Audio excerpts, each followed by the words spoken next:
long time ago, there was 3 tribes that lived in the same area, and they all lived more or less in harmony. And then something went on between the 3 tribes, and it happened where the Cherokee and the Chickasaw banded together against the Ochi. And apparently, for some reason, someone was making accusations that they weren't working properly in the fields, they weren't helping out, they weren't working together. So the other 2 tribes banded together and tried to run the Ochi off their territory to another part of the country. And it ended up in a pretty good sized battle between the 3. There were actually no winners and no losers, but the Ochi did pick up and leave on their own. They primarily, all 3 tribes did mostly the same things. The women made baskets, they harvested food, they worked in the gardens, and protected the children. The males did the hunting, grooming of horses, taking care of livestock, and protecting the property and the family. They all seemed to work together very well. But once the Ochi left, they never really found out where they ended up or where they did or anything else. I'm Cherokee myself, and the gentleman next to me is Cherokee. And we are hopefully going to tell you, to the best of our knowledge, how this story kind of went along.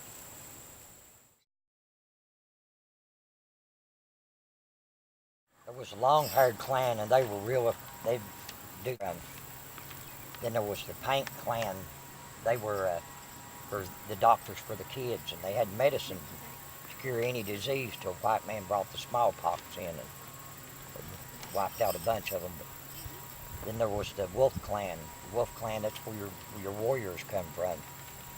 You had the Wild Potato clan. They'd go out and gather wild potatoes.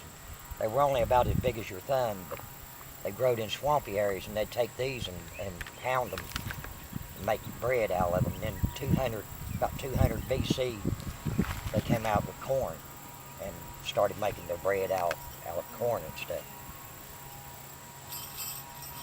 But yeah, there were 7 clans, and that was their form of government.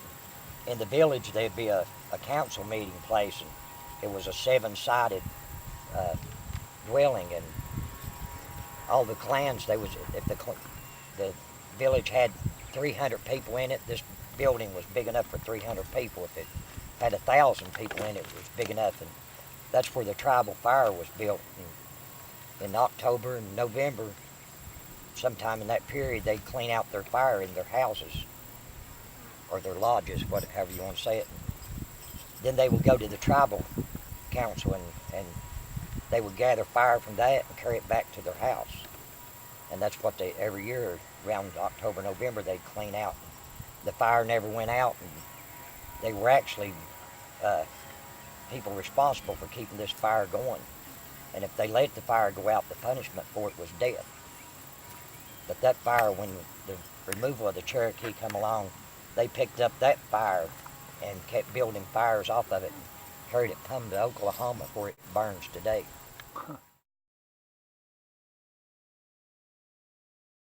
Flight of the Eagle, honoring Creator, Mother Earth, the eagle, all in one dance. Hey,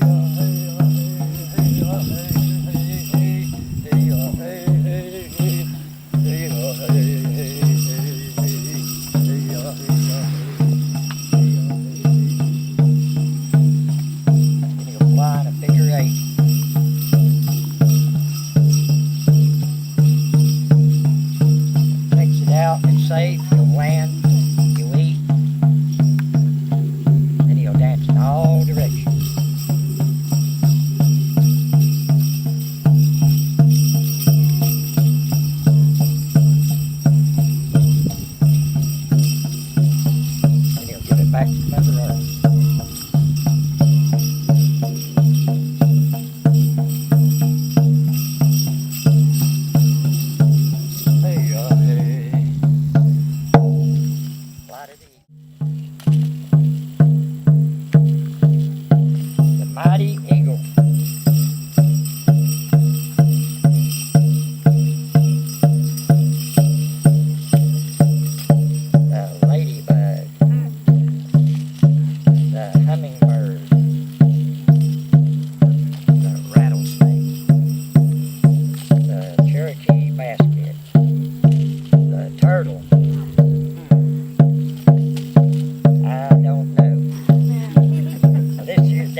That's as far as I've got with it.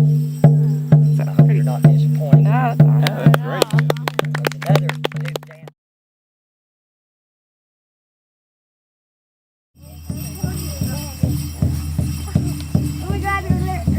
There's another new dam.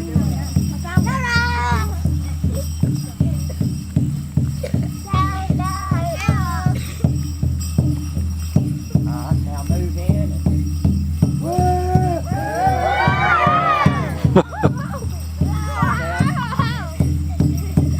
Now, clap your hands. Jump the seat. Turn around.